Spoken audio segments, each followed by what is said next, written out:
ముఖ్యమంత్రి అభ్యర్థి ఎవరో తేలకపోయినా మహారాష్ట్రలో కొత్త ప్రభుత్వం ప్రమాణ స్వీకారానికి ముమ్మరంగా ఏర్పాట్లు జరుగుతున్నాయి.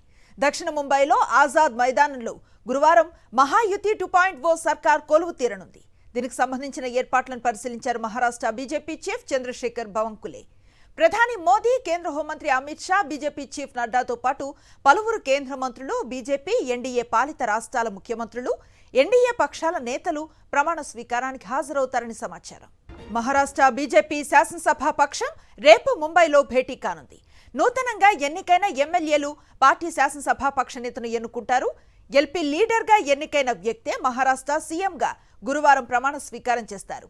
శాసనసభాపక్ష సమావేశానికి హాజరయ్యేందుకు సాయంత్రం ముంబైకి చేరుకోనున్నారు బీజేపీ హైకమాండ్ పరిశీలకులు, కేంద్ర మంత్రి నిర్మలా సీతారామన్, గుజరాత్ మాజీ సీఎం విజయ్ రూపానీ. వీరి సమక్షంలోనే మహారాష్ట్ర బీజేపీ శాసనసభాపక్ష నేతను ఎన్నుకుంటారు ఎమ్మెల్యేలు. సీఎం రేస్లో లేనని ఇప్పటికే స్పష్టం చేశారు ఆపద్ధర్మ ముఖ్యమంత్రి ఏక్నాథ్ షిండే.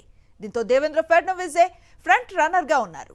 శాసనసభాపక్ష భేటీ అనంతరం ఏకాభిప్రాయంతో ముఖ్యమంత్రి అభ్యర్థిని ప్రకటిస్తామన్నారు విజయ్ రూపానీ.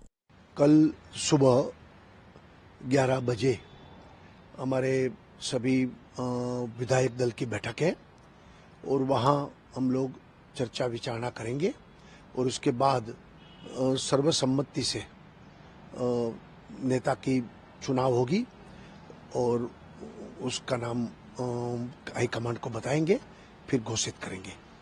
तो सबसे बड़ी पार्टी भारतीय जनता पार्टी बनी है. दूसरा, शिंदे जी ने ही स्टेटमेंट दिया था कि भाजपा के सीएम बने तो मुझे कोई तकलीफ नहीं है. तो मुझे लगता है, मेरी बात नहीं हुई लेकिन मुझे लगता है कि इस बार बारी भाजपा के सीएम बनने की होगी, ऐसी संभावना है. రేపు బీజేపీ ఎల్పీ మీటింగ్ కాగా మధ్యాహ్నం మహాయుతి నేతల కీలక సమావేశం జరగనుంది. దేవేంద్ర ఫడ్నవీస్, ఏక్నాథ్ షిండే, అజిత్ పవార్లు ముంబైలో భేటీ అయి ముఖ్యమంత్రి ప్రమాణ స్వీకారం, కేబినెట్ కూర్పుపై చర్చించనున్నారు. సీఎం రేస్ నుంచి తప్పుకున్న ఏక్నాథ్ షిండే ఒకంత అసంతృప్తితోనే కనిపిస్తున్నారు. ఈ నేపథ్యంలో ముంబైలో జరగనున్న భేటీకి ప్రాధాన్యత ఏర్పడింది. ఇదే అంశంపై మరింత సమాచారాన్ని మా ఢిల్లీ కరెస్పాండెంట్ వెంకటేష్ అందిస్తారు.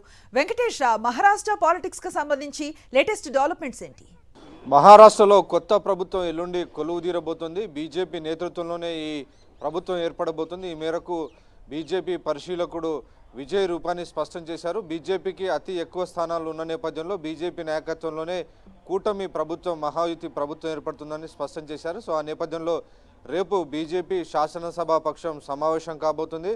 ఆ సమావేశంలో శాసనసభా పక్ష నాయకుడిని ఎన్నుకోబోతున్నారు. అయితే దేవేంద్ర ఫడ్నవీస్నే తిరిగి ఈసారి కూడా లెజిస్లేటివ్ పార్టీ లీడర్గా ఎలక్ట్ చేసేటువంటి అవకాశం చాలా స్పష్టంగా కనబడుతుంది. ఆయన నాయకత్వంలోనే బీజేపీ 132 సీట్లు గెలుచుకున్నటువంటి నేపథ్యంలో ఆయననే తిరిగి లెజిస్లేటివ్ పార్టీ లీడర్గా నియమించబోతున్నారు. సో ఈ మొత్తం వ్యవహారాన్ని పరిశీలించేందుకు బీజేపీ అగ్రనాయకత్వం ఒకవైపు కేంద్ర మంత్రి నిర్మలా సీతారామన్, అలాగే గుజరాత్ మాజీ ముఖ్యమంత్రి విజయ్ రూపానీ రేపు ముంబైకి పంపుతున్నారు. సో రేపు వీరి సమక్షంలో బీజేపీ లెజిస్లేటివ్ పార్టీ మీటింగ్ జరుగుతుంది. ఆ తర్వాత లీడర్ని ఎన్నుకోబోతున్నారు.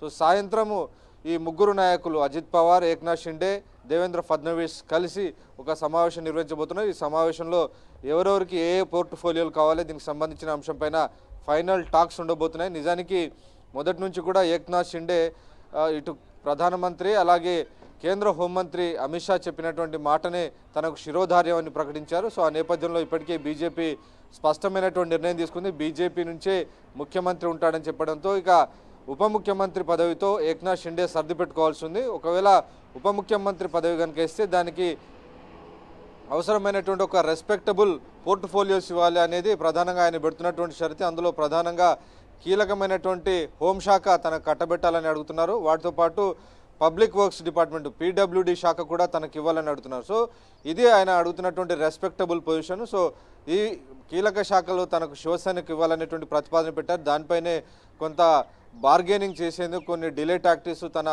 సొంత ఊరికి వెళ్ళి కొంత డిలే టాక్టిక్స్ చేసి బీజేపీ అధినాయకత్వం పైన ప్రెషర్ పెంచేటువంటి ప్రయత్నం చేస్తున్నారు. సో ఆ నేపథ్యంలో ఆ ప్రెషర్ కొంత ఫలించినట్టుంది.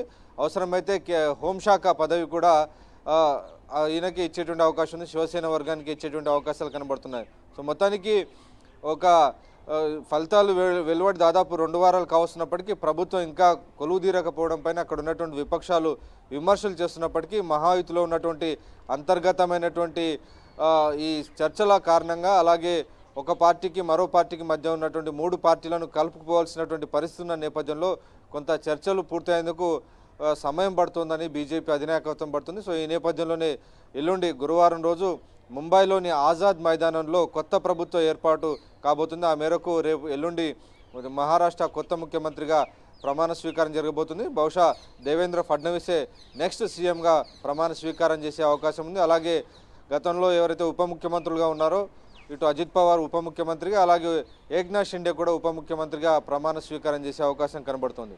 Right, thank you Venkatesh.